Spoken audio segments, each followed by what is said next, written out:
Today, my guest is Karen Thompson Walker. She is a professor in the creative writing program at the University of Oregon. She's the author of two novels, the New York Times bestseller, The Age of Miracles from 2012, I believe, and the book I've brought her on to speak about today, The Dreamers, which came out just last year. Thank you for coming on. Thanks for having me. So The Dreamers is about as timely of a novel as you could possibly find right now. It's about a highly contagious virus which spreads rapidly through a small college town in Southern California. Let me just laundry list real quick for our listeners a handful of things that your book got right about the situation we're going through right now with Corona. So first of all, in the book, colleges start shutting down almost immediately.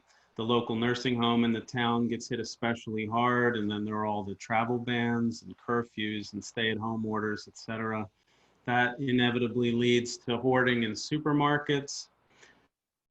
As the cases spike, the hospital quickly gets stretched beyond capacity. You even point out how quickly the shortage in PPE equipment for healthcare workers would take place. And then more in the second half of your book comes all the really fun stuff, the conspiracy theories, the suspicion of the government and big pharma, all the protests over quarantine laws, etc.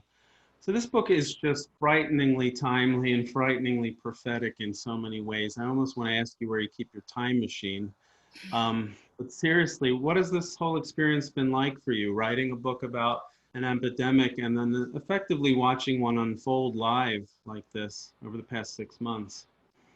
Yeah, I mean, it definitely has. I mean, first of all, it's just been, it's hard in the way that it's hard for all of us, just what it's done to our lives. But there has been this like layer of uncanniness, especially at the beginning. Like it just felt so unreal to me, even, yeah, unreal in the same way that obviously I invented the story in my novel, and then suddenly, some of the same things were happening, and everyone I knew was, texting me and writing to me like, I feel like I'm in your book. So that was an odd element of my experience of kind of grasping our new reality. I think I started to think, though, that some of those details come from the research that I did about past outbreaks and epidemics, and so I think I sort of came to feel like it's really it's really history, that it's like the sort of predictive power of history that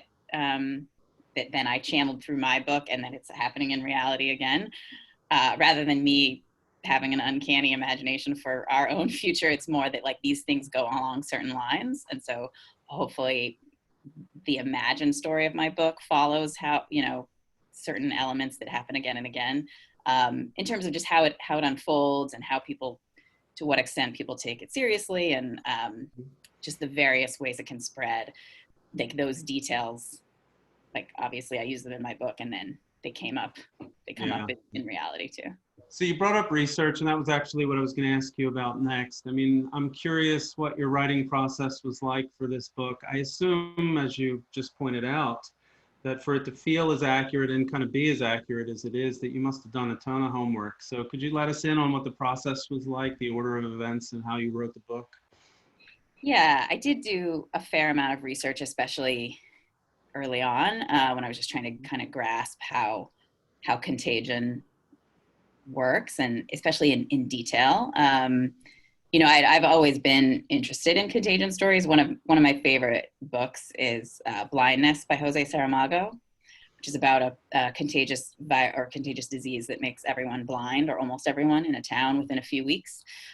So that was a really important book for me, and I sort of always knew maybe I would try writing a contagion story of my own. But once I started trying to write it, there's just so many details. Things like how fast is it believable that a virus can spread, and in what ways can it spread, and how fast should the cases increase? And of course, those things are different for every sickness, and mine's an invented virus, but still I wanted to have it live in the realm of logic, and give the feeling of reality. So I just read a lot about, at the beginning I read, there's a book called Spillover by David Quammen, I think. It's all about diseases that spill over from animals. So it's Ebola, HIV, forget what maybe a couple of more obscure fevers and stuff, but it just does each chapter like tells the story of like famous or not so famous like outbreaks or epidemics. And so I learned a ton from that book in particular, because it's long and like each chapter gives you a sense. So that was a good introduction. But I also read other things that are like a little more salacious and maybe ultimately less useful, like The Hot Zone. that was interesting to go back to, which was like, forget what year it was published, maybe like in the 90s or even the 80s. I don't know. But it's very kind of salacious Ebola story, but about a lab.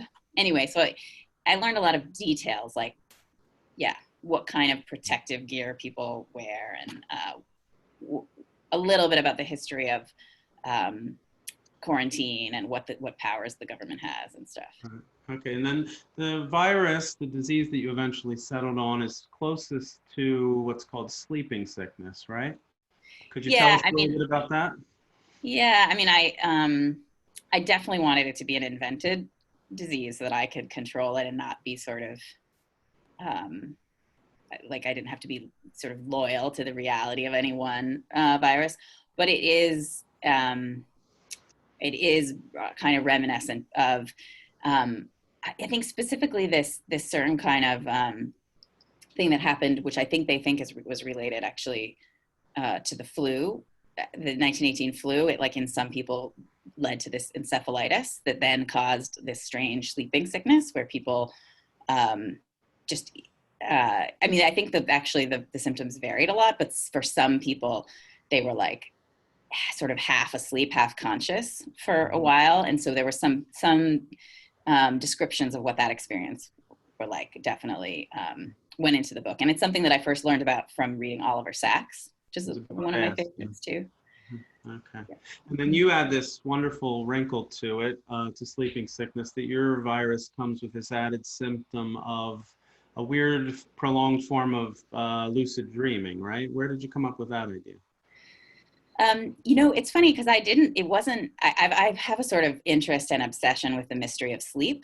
And I would say that predates this. Just, it's such a strange thing that we spend, 6, 7, 8 hours of our day every day unconscious, and scientists still don't fully understand everything about it or all the reasons for it. There's still debate about why we do it or what goes on in our brains. Mm-hmm. So my interest was really sleep more than dreams. But as I started to write the book, I was like, the more I delve into the strangeness of sleep, like obviously dreams should play a part. And I tend to write chronologically. So I sort of arrived at the idea of like, oh, maybe something as strange is happening with their dreams. Kind of like it, I don't know, maybe halfway through or something. That's when I started to get that idea. Even though it seems sort of obvious in retrospect, but I was so focused on the, weirdness of sleep. Like I went to a sleep science conference where I learned a lot of just weird facts and saw like, night vision videos of people having like various kinds of like sleepwalking episodes and stuff. So anyway, so dreams, it came a little later, but and I was also nervous about writing about dreams. I think for a fiction writer, it's hard to introduce, like you're already writing a fiction, it's already imaginary. So then to introduce a dream inside a fiction there's just a lot of pitfalls to it. Like it tail within a tail, yeah. And also, we all understand how our dreams are more interesting to ourselves often than to other people when you try to tell it. So anyway, so I was a little nervous about it, but it seemed inevitable that would have to be a part of this story. Cool. Well, let's get into some of the other big themes in your book. One that stood out to me in the early chapters especially is blame. That word pops up a lot in your first few chapters. It's in your very first sentence, which is, I don't want to get it wrong. At first, they blame the air. Wonderful first sentence. There's a lot of related words that pop up as well, like fault, guilt, and punishment. So you seem to have that on your mind, at least in the early chapters, as a key theme for the book. What role do you see blame playing in pandemics generally? Wow, that's interesting. I don't know that I've thought consciously so much about that. I mean, it seemed to be an obvious, just the urge that maybe we all have, or most of us have, to try to like pinpoint what the cause is and who's responsible or what's responsible. And it's in some way, I think, it's it's somehow less frightening if there's a person or a system or just a habit or an action that's responsible Hmm. for it, you know. So I think that's how it ended up in the beginning. Like they want to know why is it happening? What's the reason? Like what's the mechanism, you know? I mean, that's something I feel, I don't know if we'll get to this later, but now, like I myself right now, if I can understand like, oh, they got it because they weren't wearing a mask at this time. That's why they got it. Yeah. That's like more comforting than just like, they don't know how they got it, you know? Well, one possible cause that you left out there in your list was, of course, a god or a deity, right? And a lot of our ideas about plagues and pandemics come from this notion of divine punishment for some kind of transgression. That Right. makes me think of your character, your biblically named character, Rebecca. How did she come about? How does she fit in the story? She's someone, I don't think I'm giving any spoilers away here when I say that she develops the sleeping sickness fairly early in the book, but before that, she's clearly from a religious background. She's quoting the book of Matthew from time to time in her head. How did you come up with her? Yeah, it's a little hard to remember. I mean, I was just, another thing I was interested that I didn't mention before. I was specifically interested in what would it be like if a new contagious disease emerged on a like small dorm floor. And so just imagining the different personalities that arrive on a freshman dorm floor was kind of fascinating. And it sort of took me back to my own experience of that, how all these people who were strangers like 3 weeks earlier, suddenly we're all living on the same space. And often there's a feeling that you're getting to know each other so quickly.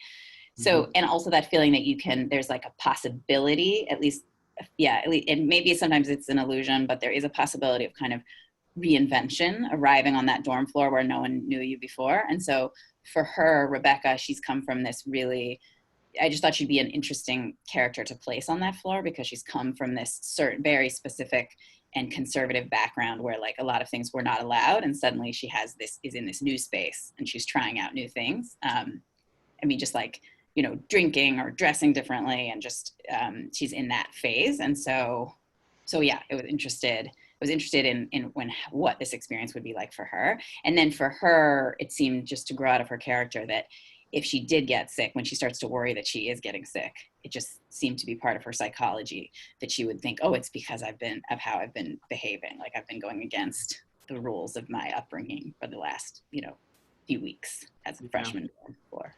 Yeah, no, that's great. And I mean, there's probably a quick lesson there for creative writers in how writers so often write sort of semi-aware of the themes that they're developing in their own book. It's interesting that you found that a bit of a curveball. The next theme that I wanted to bring up, I doubt you will find a curveball, and that's the theme of fear. I noticed that you've also given a TED talk on that subject, so I'm pretty sure you're going to be consciously aware of that as a theme in your book. There's a lot of fear, especially revolving around parents worrying that their children will get sick in this book. Mm-hmm. You have the psychiatrist character, Catherine, right, who gets separated from her daughter for a while because of quarantine. There's May, the sort of the protagonist of the book to an extent, the college student whose mother keeps calling her worriedly on her cell phone.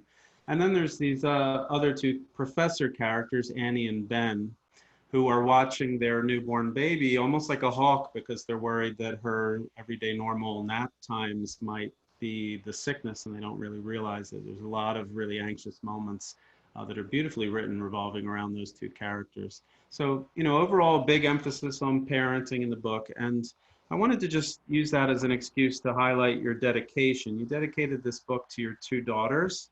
For my daughters, Hazel and Penelope, who were both born during the years I was writing this book and who are everywhere in these pages.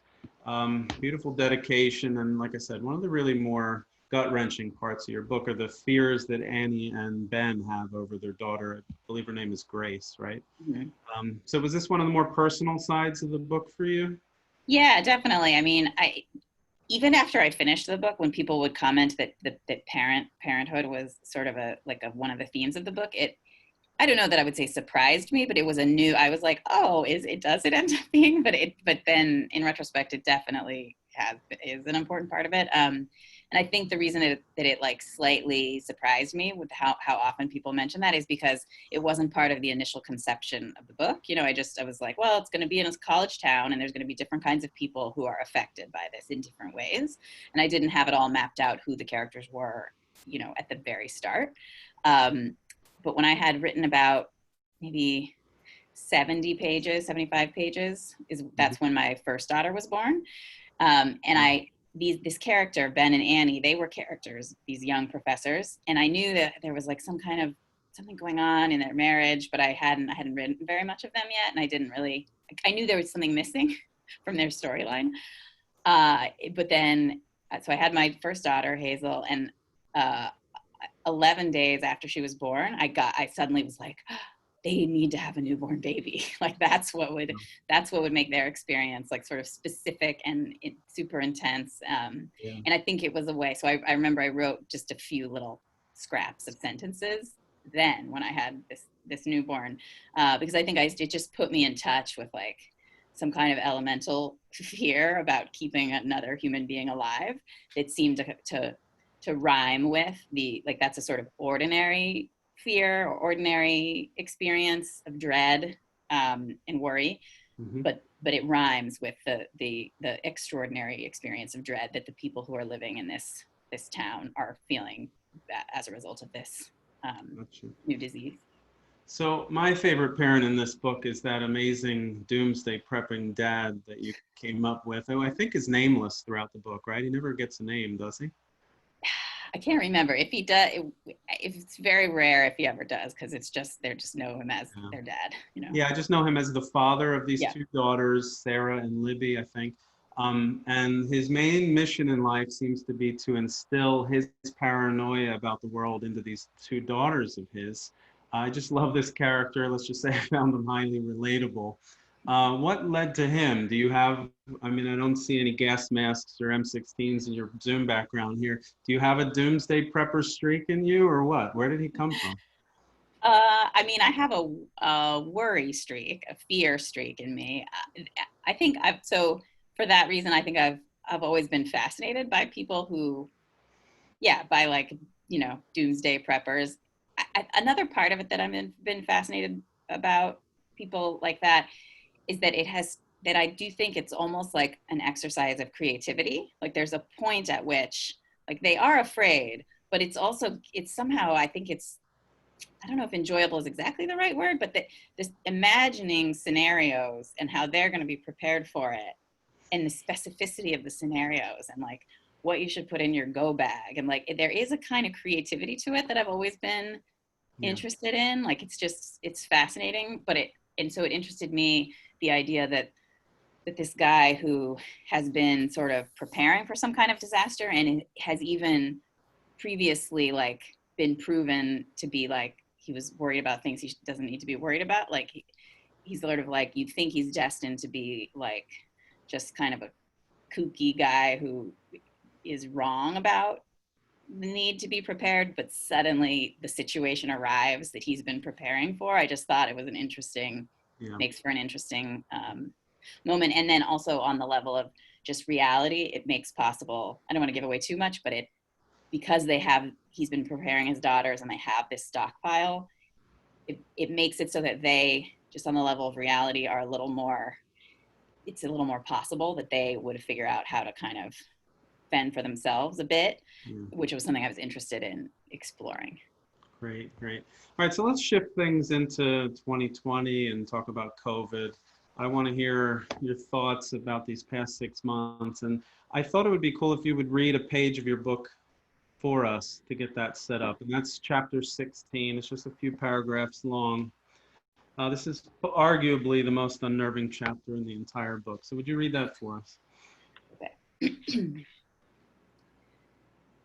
By now, certain alternate theories are beginning to circulate online. It's the government, they say, or it's big pharma. Some kind of germ must have gotten loose from a lab at the college. Think about it, they say. Do you really believe that a completely new virus could show up in the most powerful country on earth without scientists knowing exactly what it is? They probably engineered it themselves. They might be spreading this thing on purpose, testing out a biological weapon. They might be withholding the cure. Or maybe there's no sickness at all. That's what some have begun posting online. Isn't Santa Laura the perfect location for a hoax? An isolated town surrounded by forest, only one road in and one road out.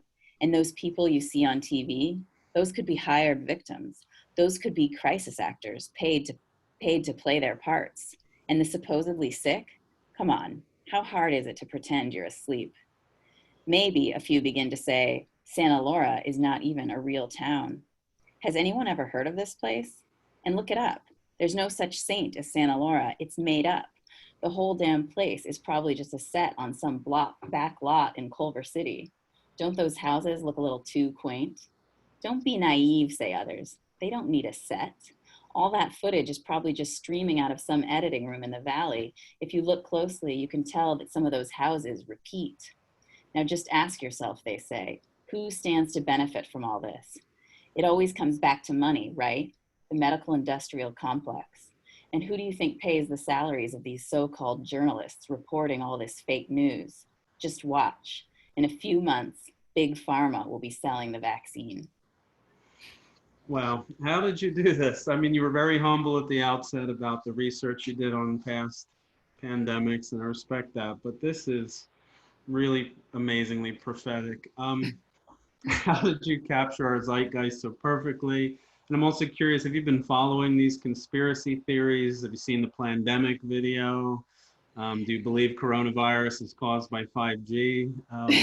What do you think about all of these conspiracy theories? Yeah, I mean, I think we live, like, even though I don't think it took so much imagination to think that some people would resist this, because I guess another, like I mentioned at the beginning, I did a lot of research, intentional research into the subject, but I also just like am always when I'm reading the news, I'm always a little bit like my ear is a little bit looking for that great detail for a book. And so I think the book also grows out of our specific moment. You know, I wrote like significant portions of it since the 2016 election, for example. So just like the feeling of skepticism and paranoia, and of course it predates, some of that predates that too, like, and the idea that things like Sandy Hook might be a hoax, like those kinds of movements. I mean, that stuff has really stuck with me. And so it wasn't, even though it does feel uncanny, like I haven't actually reread that part recently, it does feel uncanny. I think it's just one more, this is the conspiracy theories about the coronavirus is just one more example of something that's been going on, and which I am fascinated. I'm fascinated by people's, some people's interest in conspiracy theories and what draws people to them. And I don't know, I suppose it's because it's more comforting to think that there's actually this elaborate system rather than just like some kind of element of meaningless chaos wreaking havoc. Like it's like somehow comforting to imagine a dark enemy has caused something. I believe that's my own sort of private or personal theory. Yeah, so it ties back to my earlier question about blame and that basic need we have to feel a cause of something. Yes, yeah. So back in March, you wrote an article, I believe, for the Today Show, and it's titled, "I Spent 4 years Imagining a Pandemic and Then It Came True."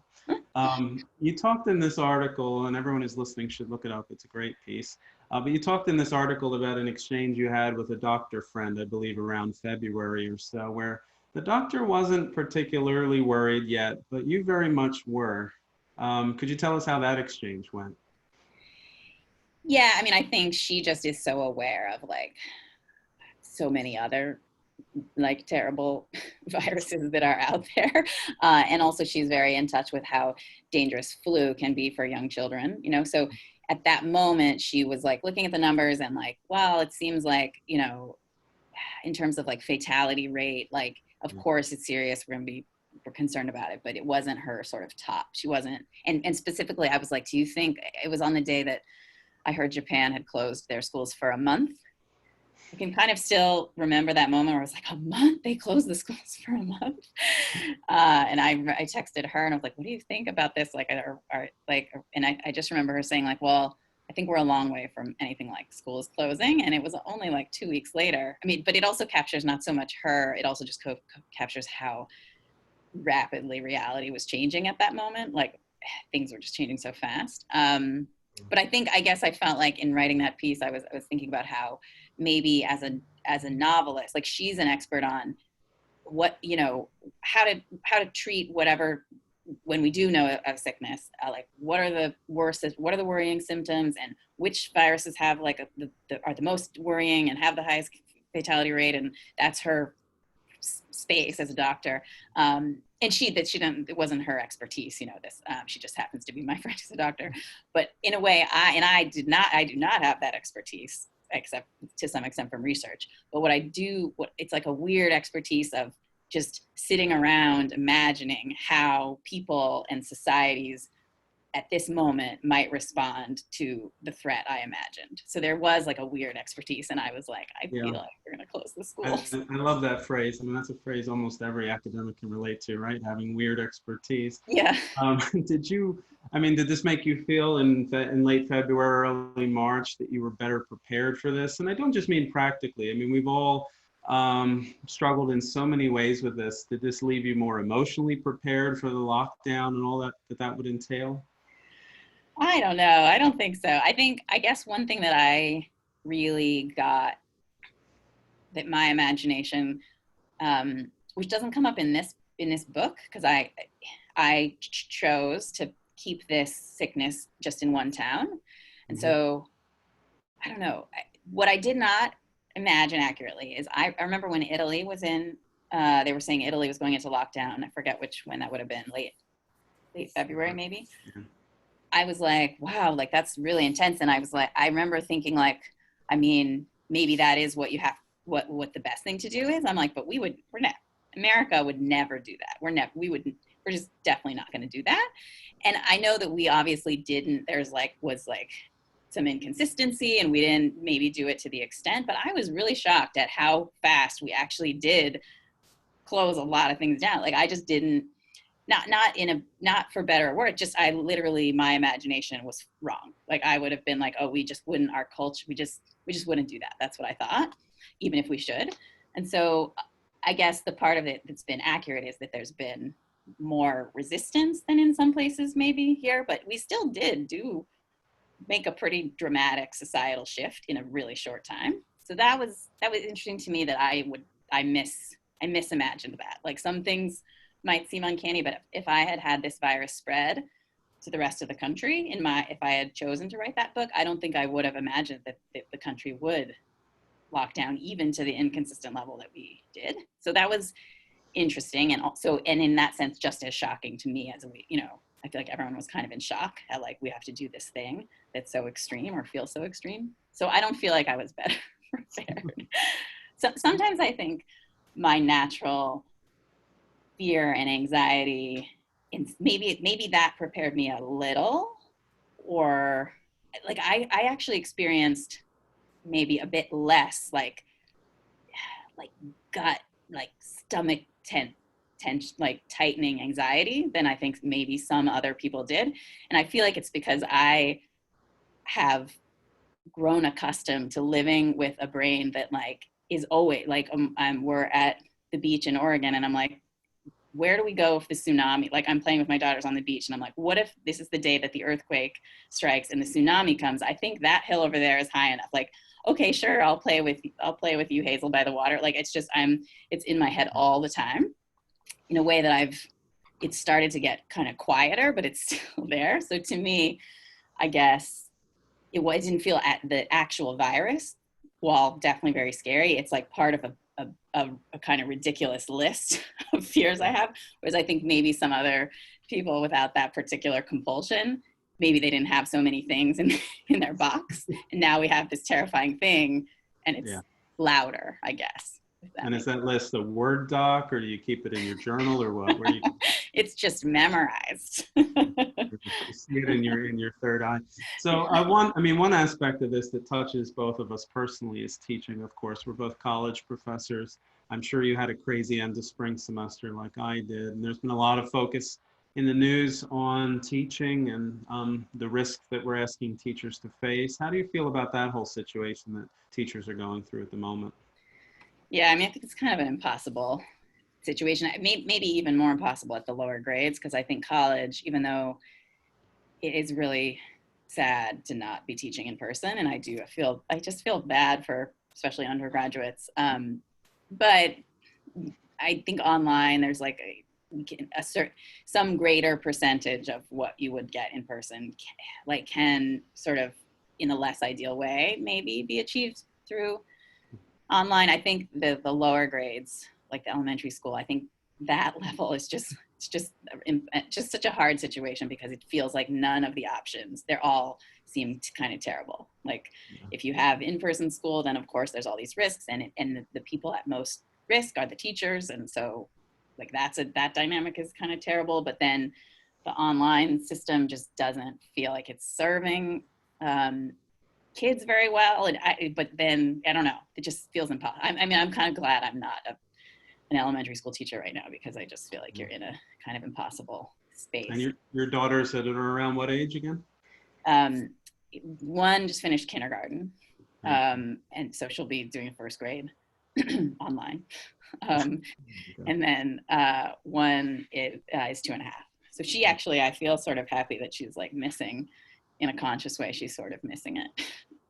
Yeah, yeah. So that must pose a lot of challenges, of course, for you being at home, a parent, a writer. Are there any new projects you're working on that you can talk about at this point? And if so, how are they going during lockdown? I mean, I didn't do any work for those 3 months. The first 3 months were just, I mean, because then I was teaching, and it just, the kids at home, that was like zero. But then this summer, where we are in Oregon, it's been possible to have summer camps. I mean, like not overnight, but day camps. So my older daughter has been in summer camps, and we have a part-time babysitter. So anyway, the summer has been a lot more manageable so far. So I have finally kind of returned to the project I was working on. So I'm working on a new novel that my first 2 books were about catastrophes. So this is the first one that's not exactly about a disaster, but it does have this like kind of mix of ordinary contemporary reality, but with this intrusion of something sort of speculative. Yeah. Great, great. All right, and I've saved my worst question for last.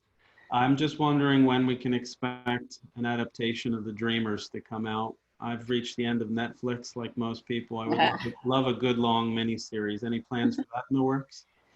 It is in development for television, which is, exciting.